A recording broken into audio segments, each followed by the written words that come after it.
proclamando su poder con alegría del corazón, como el que va con la flauta al monte del Señor. Celebraremos su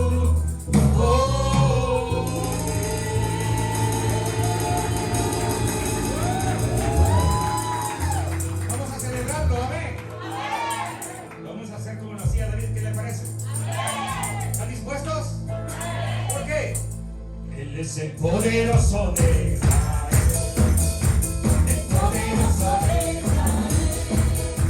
Su voz soberana de lo detendrá, al poderoso de Israel. Él es el poderoso de Israel, el poderoso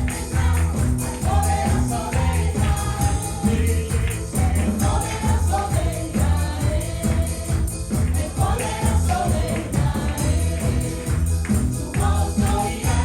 lo detendrá, al poderoso de Israel. Él es el poderoso de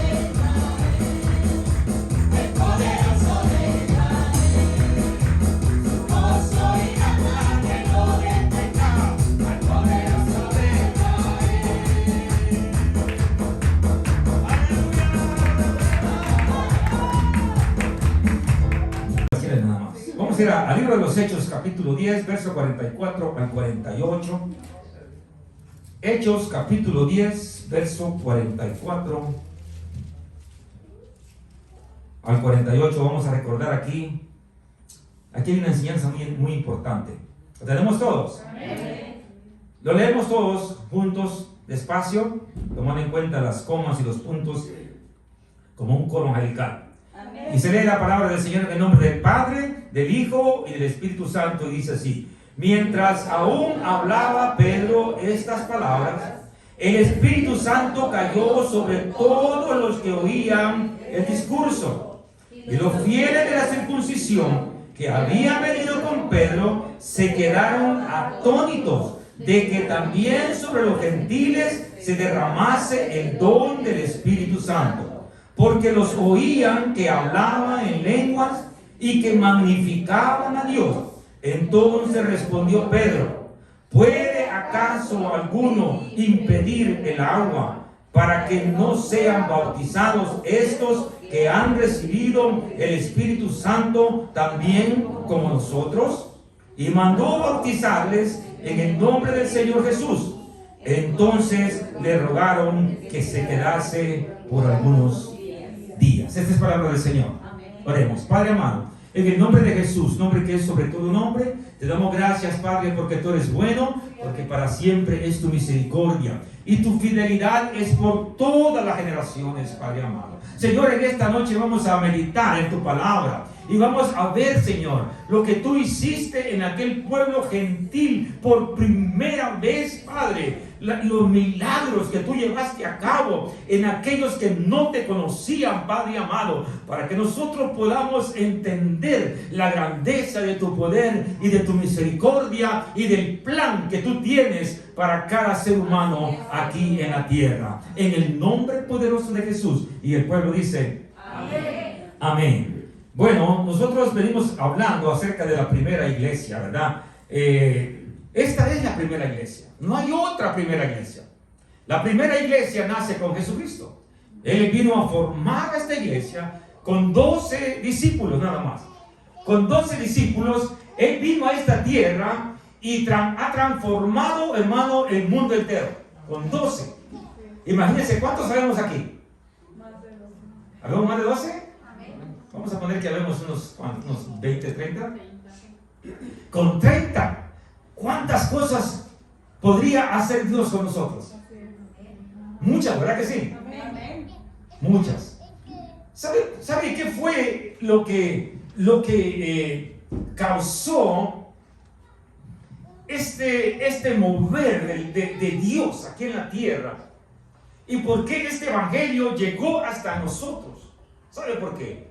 Porque hubieron hombres y mujeres valientes que tuvieron una experiencia con el Señor de tal manera que nadie los podía hacer creer otra cosa. ¿Por qué? Por la experiencia que ellos habían tenido con el Señor. Cuando tenemos una experiencia con Dios y usted sabe el milagro que Dios ha hecho en usted, las cosas que Dios ha cambiado, la manera que Dios se ha movido en su vida, en su hogar, en sus hijos, en su trabajo, en todas las áreas. Usted ha visto la mano de Dios y usted ha visto el milagro que Dios ha hecho. Mire, mi hermano, no importa quién pueda venir y decirle que su Dios no existe, no importa lo que le pueda decir cualquier persona, usted ha tenido una experiencia con el Señor y usted le sigue creyendo porque Dios se sigue moviendo y Dios se sigue manifestando y usted puede ver la mano de Dios.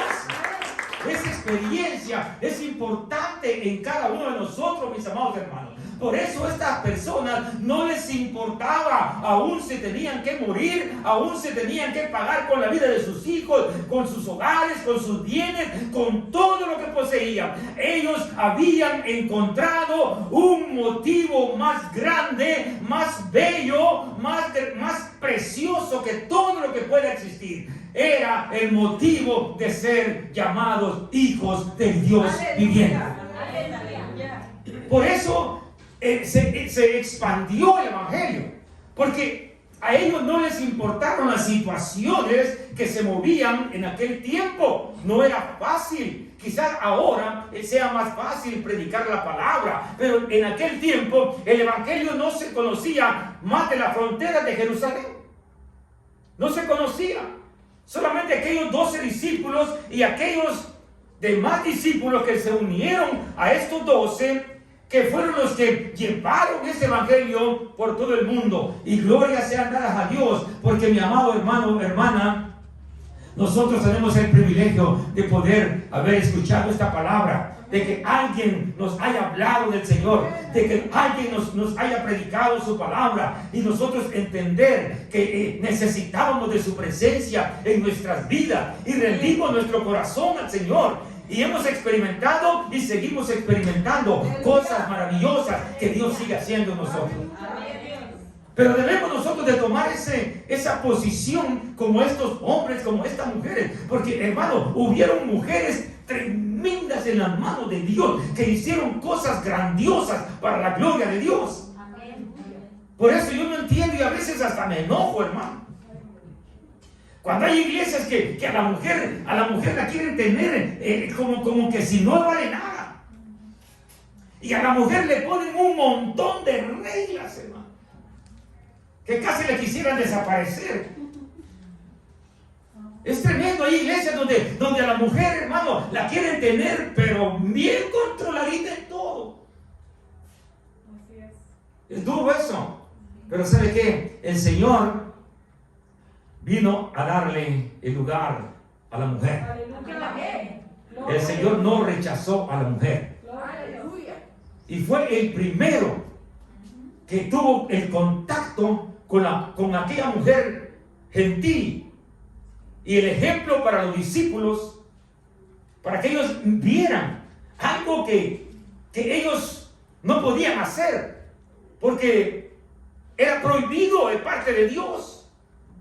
Pero Jesucristo vino a cumplir la ley, y Jesucristo hizo cosas que para muchos judíos no lo deberían de hacer. Y esto para ellos causó un rechazo tremendo. Porque después, hermano, aún viendo los discípulos que el Señor Jesús les dio el ejemplo, ellos todavía, después que el Señor Jesucristo muere, y en el libro de los Hechos la iglesia empieza a expandirse, ellos todavía no se querían juntar con la gente, las personas que no eran judías, a pesar de que ellos ya conocían la verdad. Y la palabra dice que conoceremos la verdad y la verdad nos hace libres.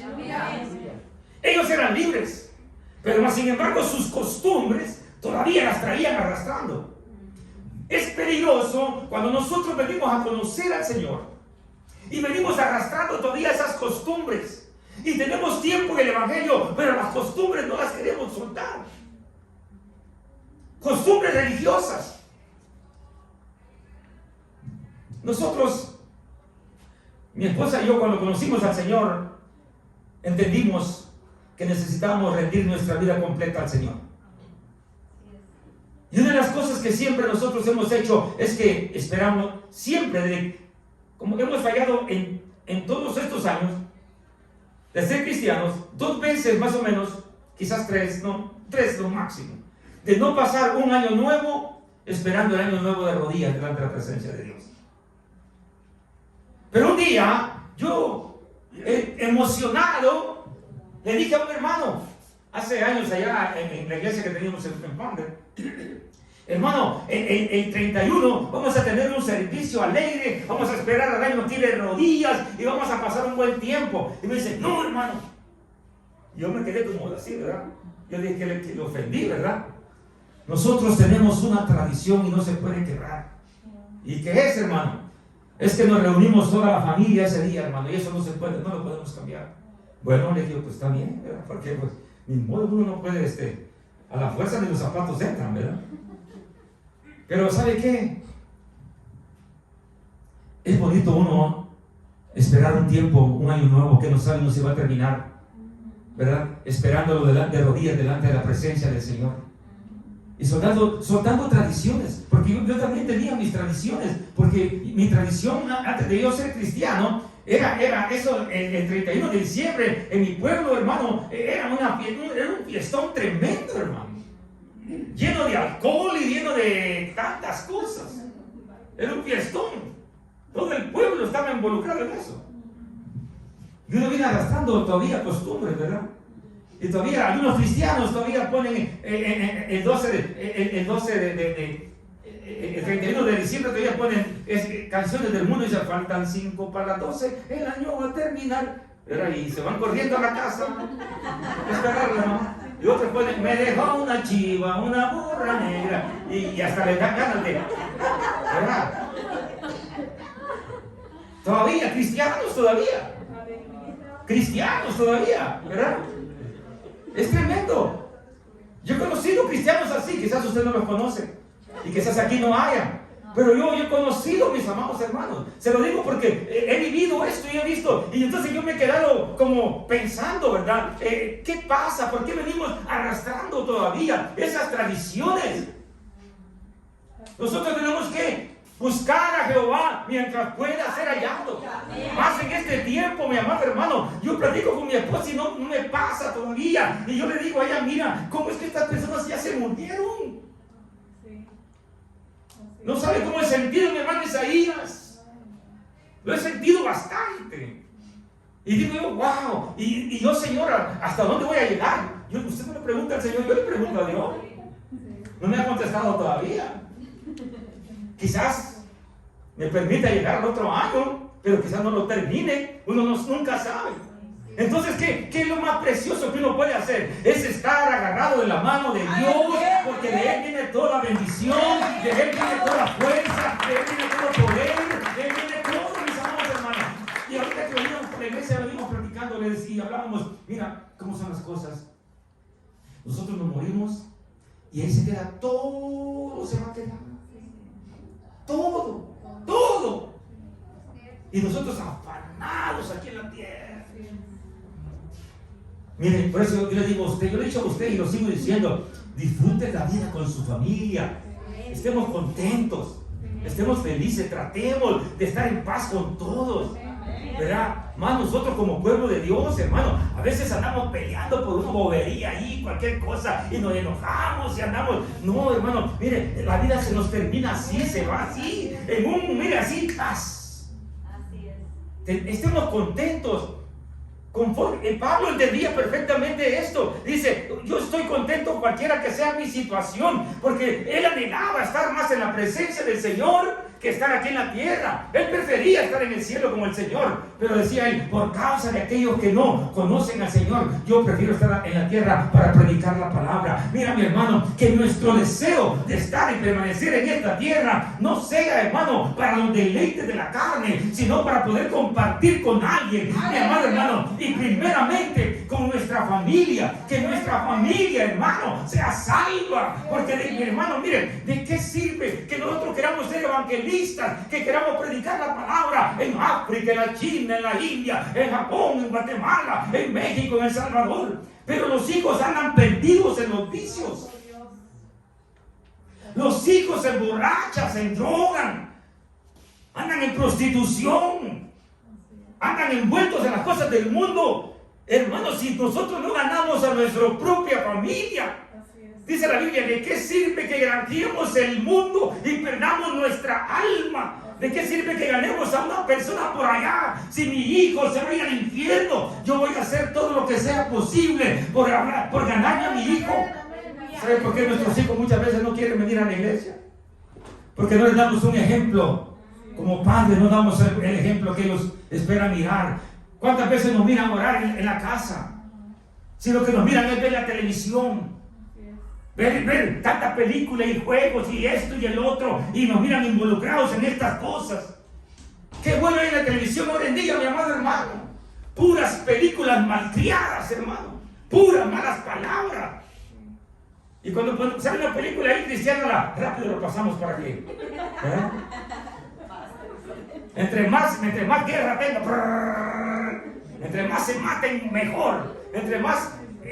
Yo a veces digo, yo veo, hermano, yo también veo, no crea usted que no, pero digo que... Pero miren, el Señor me habla y digo yo, qué tontera, mira, si esas son puras mentiras. Las movies, hermano, son puras mentiras. Yo no digo que está mal mirar una movie, yo no digo eso, pero hay que tener cuidado de lo que uno mira, ¿verdad? Usted, es bien difícil que ahora se siente a ver una película con sus hijos y no sacan hombres desnudos y mujeres teniendo relaciones sexuales y haciendo cosas horribles, ¿verdad? Los tiempos, esos son los tiempos que estamos viviendo.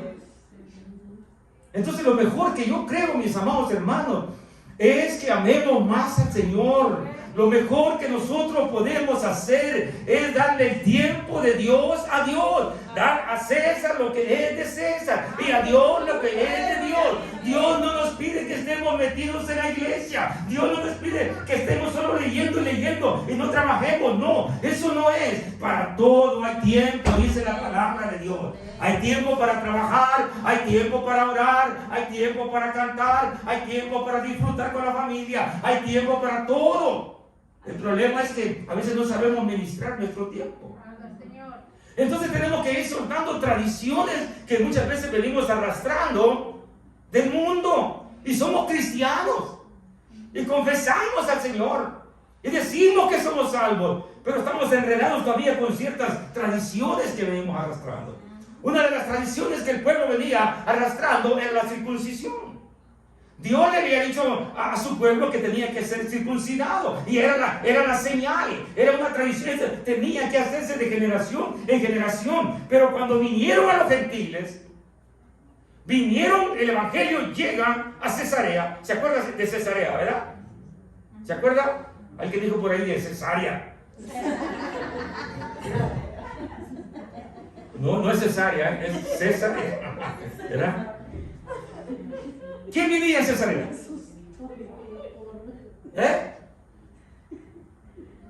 Cornelio. Acuérdense, Cornelio estaba en Cesarea. Y entonces mandó llamar a Pedro. Y Pedro viene y entra y se reúne con los gentiles. Y se convierte, mi amado hermano. Mire, ¿por qué? Porque había presencia de Dios en Pedro, hermano. Y él llega y predica la palabra y da un tremendo mensaje y se convierten al Señor. Mire, qué bonito lo que sucede aquí. Aquí es la primera iglesia gentil. Aquí se forma la primera iglesia gentil. Y mire lo que dice la palabra de Dios. Mientras aún hablaba Pedro sobre Pedro estas palabras, el Espíritu Santo, ¿qué dice? Cayó sobre... ¿Quiénes? Los que estaban oyendo el discurso. Pedro empieza a contarles. La gente estaba poniendo atención. ¿Cuántos están poniendo atención aquí? Amén. Es importante, ¿verdad?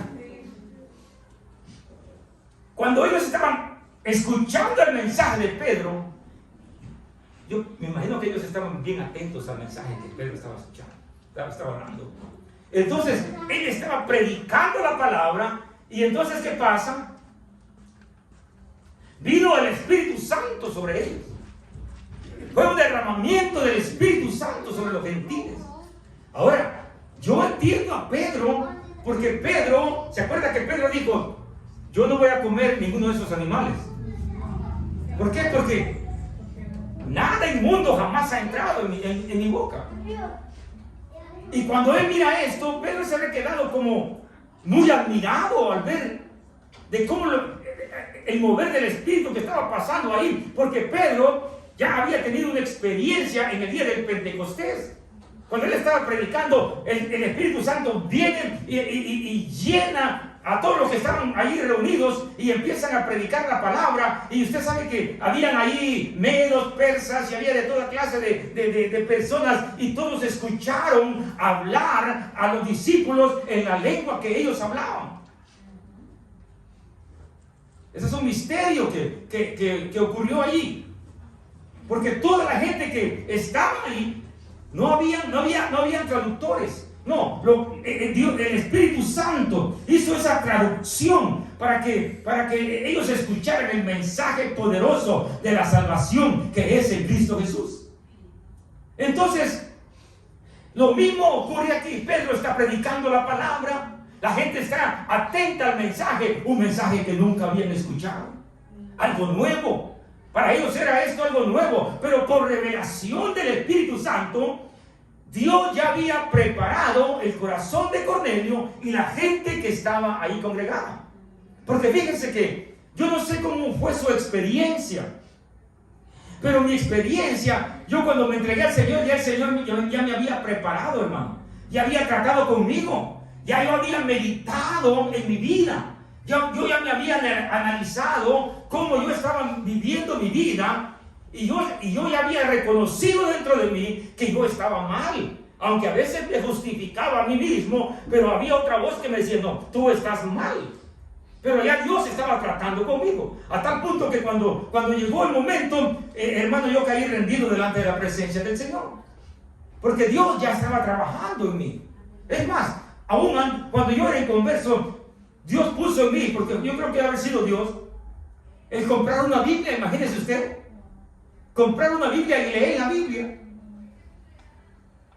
Dios lo puso en mí. Y me compré una Biblia grandotota, hermano. Era como esta. Aquí no he visto, pero era, sin mentirle, era fácil como ese tamaño. La gente las usa para adorno. Las pone en la sala, ¿verdad? Abiertas. Con el Salmo 23. Era como un amuleto. Y yo compré una de esas porque pues yo quería una Biblia grandotota, ¿verdad? El problema fue que empecé a leer el libro de Génesis. ¿Y cómo le iba a entender? ¿Verdad? No la entendí. Necesitaba la luz del Espíritu Santo para poder entender la palabra del Señor. Pero bien, pasó algo y me deshice de la Biblia, pero Dios ya estaba trabajando en mi mente, en mi corazón, en mi vida. Ya Dios estaba tratando conmigo. Dios había tratado con Cornelio. Él había mirado a un ángel, había llegado, lo había llegado a visitar. O sea que ya Dios había tratado con él. Esto es lo interesante, mi hermano. A veces nos preocupamos nosotros, ¿verdad? Y Dios es el que hace la obra, hermano. Nosotros no tenemos que hacer absolutamente nada extraordinario, solamente predicar la palabra que ya está escrita. No tenemos nosotros por qué quebrarnos la cabeza de querer hablar cosas que nunca alguien ha oído. Porque ese es el problema de nosotros los cristianos. Que cuando alguien quiere predicar o alguien va a predicar, ¿y de qué predico? Porque de esto ya predicó el pastor, de esto predicó el otro hermano, de esto ya predicó la hermana, de esto, y ya no hay ni qué predicar. ¿Qué? Eso no es así. Mire, la palabra es la misma de ayer, de hoy y por siempre. El mismo mensaje vamos a estar escuchando. Jesucristo nació, Jesucristo creció, murió, fue crucificado, resucitó y viene pronto. Y nosotros nos vamos a poner. Ese es el mensaje de los tiempos. Ese es el mismo mensaje. ¿Qué más podemos decir? Si nosotros, hermano, nos ponemos en esa posición de que no sabemos qué hablar. No, es que no es lo que nosotros vamos a hablar, es lo que la Biblia dice. Y si yo conozco y reconozco que Jesucristo es el Señor y esta es su palabra, cuando alguien predica la palabra, yo voy a recibir esta palabra. ¿Está conmigo? Porque es palabra de Dios. Pero sin embargo, a veces hay personas que a veces se nos hace aburrido, y a veces tiene razón, ¿verdad? Yo no digo que a veces no tenemos esa gracia, quizás, esa manera, o no hemos sido llamados para predicar la palabra de un púlpito, quizás, pero la palabra es la misma.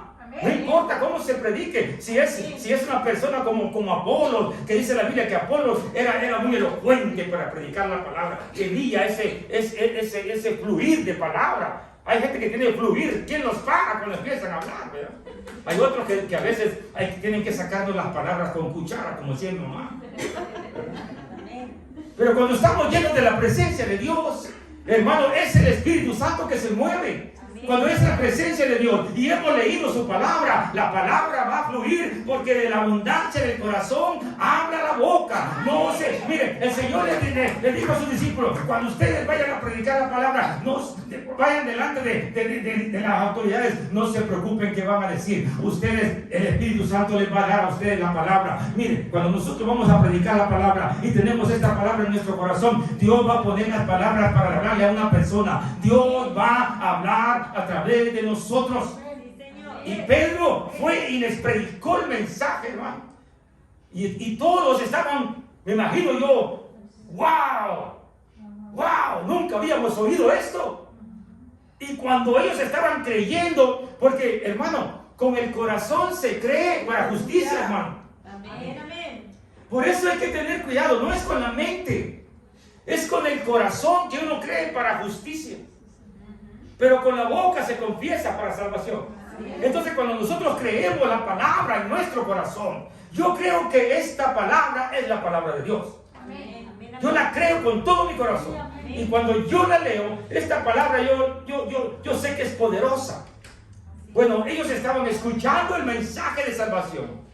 Y cuando ellos estaban en ese creer de la palabra, de lo que les estaban contando, el Espíritu Santo se mueve, hermano, y es derramado sobre ellos y empiezan a hablar en otras lenguas, hermano. Gloria a Dios.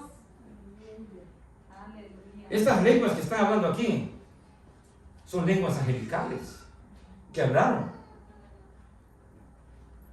No son idiomas que se pueden traducir, sino que fueron lenguas dadas por el Espíritu Santo que hablaron y fueron llenos de la presencia de Dios. Miren, verso 43 dice: porque los oían que hablaban en lenguas y que magnificaban a Dios. le daban gracias a Dios, lo alababan, lo adoraban. Era un mover espiritual precioso. La actitud tiene que ver muchas veces, mis amados hermanos. La actitud que nosotros tenemos delante de la presencia de Dios tiene que ver mucho para que la presencia de Dios se mueva en nuestras vidas. ¿Cuál es nuestra actitud muchas veces? Y a veces hay razón, porque a veces trabajamos 10 horas y lo ponemos a leer la Biblia, y cuando sentimos, la Biblia nos queda de almohada.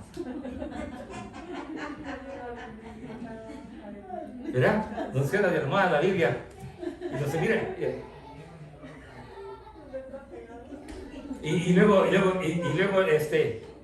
la señora nos mira y dice, ¿y por qué pusiste tu cabeza en la Biblia? Es para que me entrara directo al cerebro.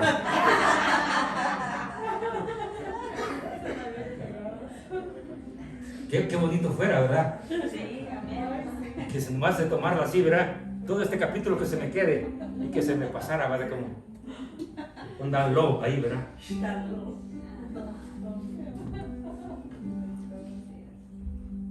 Entonces vemos nosotros, mis amados hermanos, que aquí ocurre algo precioso, que nosotros tenemos que buscar, nosotros tenemos que anhelar. Señor, derrámate en mi vida, Amén. derrama de tu presencia en mí, Señor. Quiero ser lleno de tu espíritu. Pero sigue diciendo la palabra, porque los oían hablar en otras lenguas y que magnificaban a Dios. Entonces respondió Pedro, ¿puede acaso alguno impedir el agua para que no sean bautizados estos que han recibido el Espíritu Santo también como nosotros? Vemos aquí algo que está, a veces no está de acuerdo a lo que nosotros creemos, porque nosotros creemos de esta manera. Una persona se entrega al Señor, luego se bautiza y luego viene el bautismo del Espíritu Santo. Pero aquí ocurrió al revés. Aquí para que nosotros entendamos que Dios obra como Él quiere.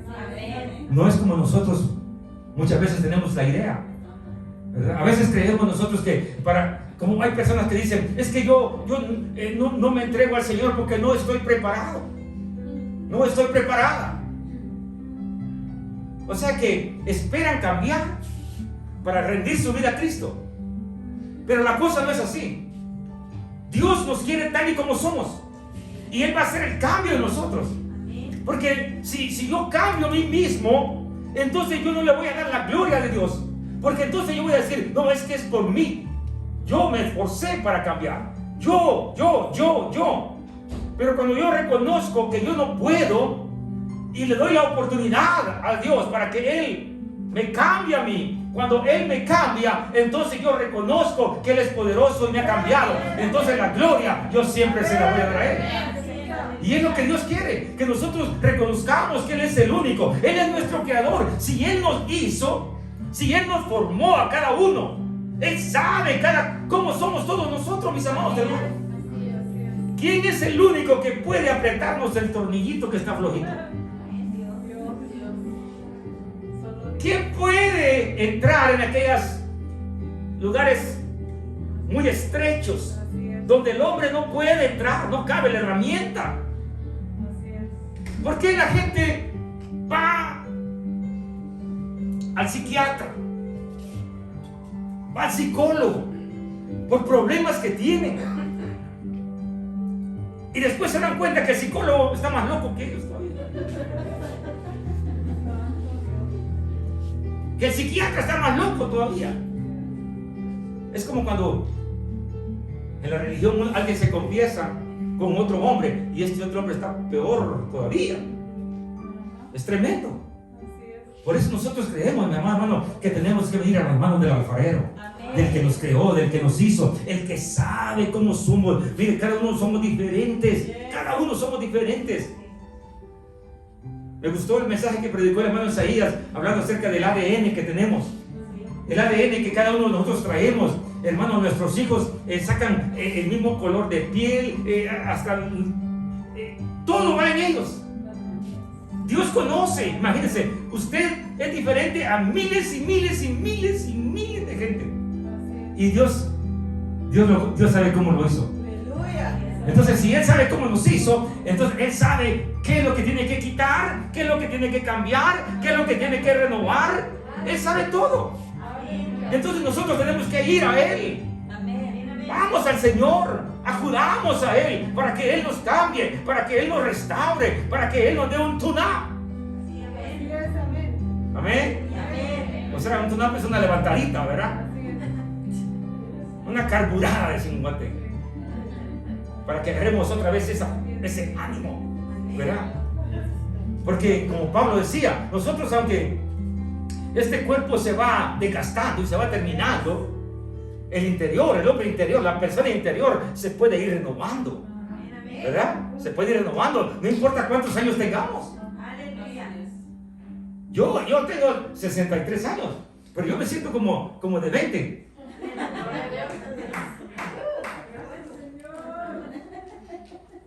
Mi espíritu lo siento fuerte. Yo no me agüito, como dicen los mexicanos. Yo me siento en mi interior, me siento fuerza. Y más cuando a veces yo he venido a la iglesia, a veces cansado, a veces ahí desanimado. Y cuando vengo me meto como el Señor y salgo de aquí, pero como nuevo. Como cuando llevo mi carro al dealer, ¿verdad?